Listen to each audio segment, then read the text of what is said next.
পবিত্ৰ ৰমজান মাহত অনন্য নিদৰ্শন আল্লাহৰ নাম লৈ ইফতাৰত বহিল হিন্দু মুছলমান সম্প্ৰীতিৰ বাৰ্তা লৈ মছজিদ প্ৰাংগণত ব্যতিক্ৰমী আয়োজন হিন্দু কি মুছলমান একে আল্লাহৰ ফৰমান মোৰ মনত ভেদভাৱ নাই ও আল্লাহ মোৰ মনত ভিনপৰ নাই আজান ফকিৰৰ জিকিৰৰ ভাষাৰ দৰে উদাৰ সমাজৰ দৃশ্য এয়া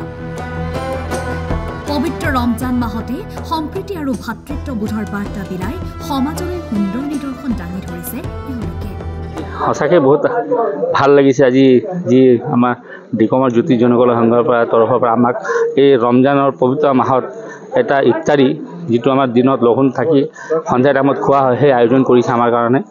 আৰু সেই তাকে তেওঁলোকক বহুত বহুত ধন্যবাদ জ্ঞাপন কৰিছে যিহেতু কাৰণ আমাৰ এই শংকৰ আজানৰ দেশত যি মিলাপ্ৰীতি ভাৱ এটা আনিব বিচাৰিছে আৰু সেইকাৰণে যিটো আমাৰ গোটেই দেশত দেখা যায় যে মানে গোটেই মানে এই ধৰ্মৰ লৈ পেলাই বা নিজৰ জাতি লৈ পেলাই আজি বহুত ভেদাভেদ আহিছে কিন্তু আমাৰ এই ডিকম অঞ্চলটোত যি আজি এই মিলা প্ৰীতি এটা নিদৰ্শন দাঙি ধৰিছে তাৰ কাৰণে বহুত বহুত ধন্যবাদ জ্ঞাপন কৰিছোঁ এই দৃশ্য ডিব্ৰুগড়ৰ ডিকম মছজিদৰ মছজিদ প্ৰাংগণত ডিকমৰ মুছলমান সমাজে আয়োজন কৰিছিল ইফতাৰ পাৰ্টি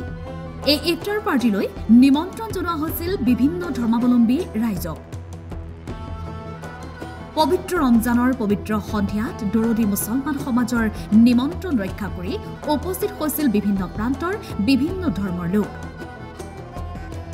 সকলোৱে একেলগে ইফতাৰ গ্ৰহণ কৰি ইজনে সিজনক যাচিলে প্ৰেমালিংগন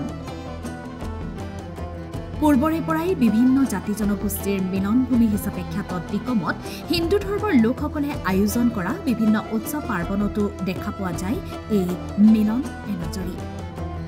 আগন্তুক প্ৰতিটো দিনতেই বৈষম্যক পাহৰি শান্তি সম্প্ৰীতিৰ সমাজ গঢ়ি তোলাৰ লক্ষ্য এইসকল দৰদী সমাজৰ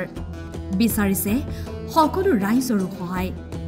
মুছলিম সম্প্ৰদায়ৰ যিসকল লোকে আজি নিজৰ হেৰি কৰি আছিলে তেখেতসকলৰ এই মাহটো মুছলিম হেৰিয়াৰ মাহ ৰোজা মাহ আজি আমাকো ইয়ালৈ নিমন্ত্ৰণ কৰিলে আমিও আহিলোঁ একেলগৰ লগত আমি ডিকমৰ মানুহখিনি হিন্দু মুছলমানৰ কোনো আমাৰ ভেদাভেদ নাই আমি যিকোনো ক্ষেত্ৰতে বিহু এখন পাতিলেও সকলোৰে লগত আমাৰ মিলাপ্ৰীতি আছে গতিকে আজিও তেখেতসকলৰ লগত এইদৰে আমি মিলাপ্ৰীতিৰে যি এটা নিদৰ্শন দাঙি ধৰিছোঁ যাতে সকলোৱে এইদৰে মিলাপ্ৰীতিৰে থাকে তাৰে কামনাৰে মই ইমান ডিব্ৰুগড়ৰ পৰা ধন্তি সত্য ৰিপৰ্ট টাইম 8